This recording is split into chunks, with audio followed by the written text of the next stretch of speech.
पुराणों में काशी का उल्लेख एक अद्वितीय नगर के रूप में हुआ है। इसे मुक्ति की नगरी कहा जाता है क्योंकि यहाँ मृत्यु के बाद जीवात्मा सीधे मोक्ष प्राप्त करता है। यहाँ भगवान शिव स्वयं विराजमान रहते हैं और किसी भी दुष्ट शक्ति को इस पावन नगरी पर आक्रमण करने का साहस नहीं होता। परंतु एक समय ऐसा भी आया जब अहंकारी असुरों और अधर्म के समर्थकों ने काशी पर अधिकार करने का प्रयास किया।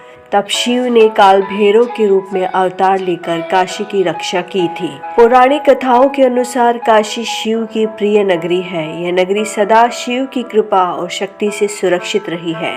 परंतु कुछ समय बाद ब्रह्मा के पुत्र मरीचि के पुत्र भृगु के वंश में जन्मे एक दैत्यों के गुरु शुक्राचार्य ने काशी को अपने नियंत्रण में करने का विचार किया। शुक्राचार्य ने सोचा कि यदि काशी पर अधिकार कर लिया जाए तो पूरे संसार में उनके प्रभाव का विस्तार हो जाएगा, क्योंकि काशी का नियंत्रण सीधे शिव की शक्ति को चुनौती देने जैसा था। जब भगवान शिव को यह ज्ञात हुआ कि काशी पर अधर्म की शक्तियों की दृष्टि है, तो उन्होंने यह निर्णय लिया कि वह स्वयं दुष्टों को समाप्त करेंगे। इस समय देवताओं और ऋषियों ने शिव से प्रार्थना की कि वे किसी प्रकार काशी की रक्षा करें, और शिव ने उनकी प्रार्थनाओं को सुनकर भैरव का रूप धारण किया। भैरव का यह रूप अत्यंत भयंकारी और क्रोधित था। उनकी भुजाएं विशाल थी, मुख में रौद्रता थी और उनके नेत्रों में अग्नि की ज्वाला प्रज्वलित थी। शिव ने अपने भीतर से एक ऐसा तेज उत्पन्न किया जो अद्वितीय था, और यही तेज काल भैरव बना। काल भैरव, जिन्होंने संहार का निश्चय किया था, त्रिशूल और डमरू धारण किए हुए थे। उनके गले में नरमुंडों की माला थी और उनके वाहन के रूप में श्वान उनके साथ था। काल भैरव के प्रकट होते ही चारों ओर भय व्याप्त हो गया। देवता, ऋषि और योगी सभी उनकी शक्ति और उनके भयानक स्वरूप से अचंभित हो गए। काल भैरव ने काशी में आते ही अपनी भयानक गर्जना की। उनकी इस गर्जना से अधर्मी शक्तियों में भय उत्पन्न हुआ। जो भी अधर्म के मार्ग पर चलता था, वह काल भैरव के दर्शन मात्र से भयभीत हो गया। इस बीच दैत्यों के राजा और उनके अनुयायियों ने काल भैरव का उपहास उड़ाया और उनके क्रोध को तुच्छ समझा। इस गोल भूर का परिणाम यह हुआ कि काल भैरव ने उन पर संहारक प्रहार करने शुरू कर दिए।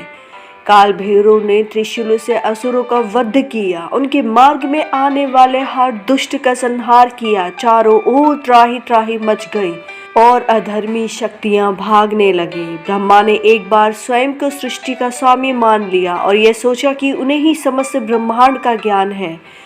शिव के समक्ष उनका यह अभिमान अत्यंत निंदनीय था। शिव ने काल भैरव को आदेश दिया कि वह ब्रह्मा के इस अभिमान का नाश करे।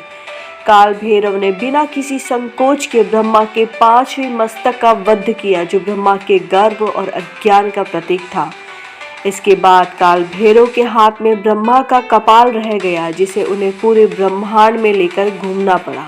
अपने इस पाप से मुक्ति होने के लिए काल भैरव अनेक तीर्थ स्थान पर गए, परंतु उन्हें कहीं भी मुक्ति नहीं मिली। अंततः वे काशी पहुंचे और जैसे ही उन्होंने काशी में प्रवेश किया, उनका ब्रह्म हत्या दोष समाप्त हो गया।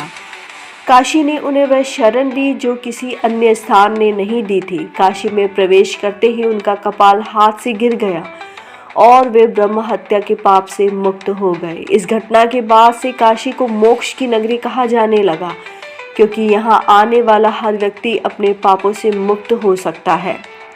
इसके बाद शिव ने काल भैरव को काशी का रक्षक नियुक्त किया। उन्होंने घोषणा की कि काल भैरव सदा काशी की रक्षा करेंगे और कोई भी अधर्मी शक्ति इस पावन भूमि को स्पर्श नहीं कर सकेगी। तब से काल भैरव काशी के कोतवाल कहलाए।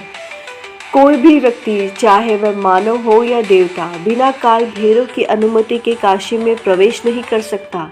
जो व्यक्ति काशी में काल भैरव का दर्शन करता है, उसके समस्त पाप समाप्त हो जाते हैं और वह मोक्ष का अधिकारी बन जाता है।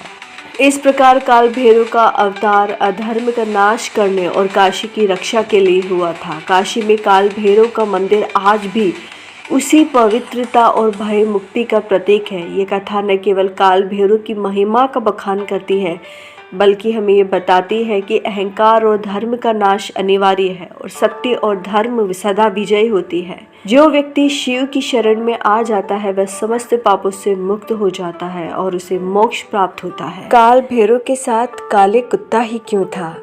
चलिए इसकी कहानी भी सुनते हैं। जब भगवान शिव ने काल भैरव का रूप धारण किया तो उन्होंने ब्रह्मा का एक मस्तक अपने त्रिशूल से अलग किया। यह मस्तक काल भैरव के हाथ में चिपक गया और उन्हें शापित ब्रह्म हत्या के दोष के कारण तपस्या के लिए विभिन्न तीर्थों पर भटकना पड़ा।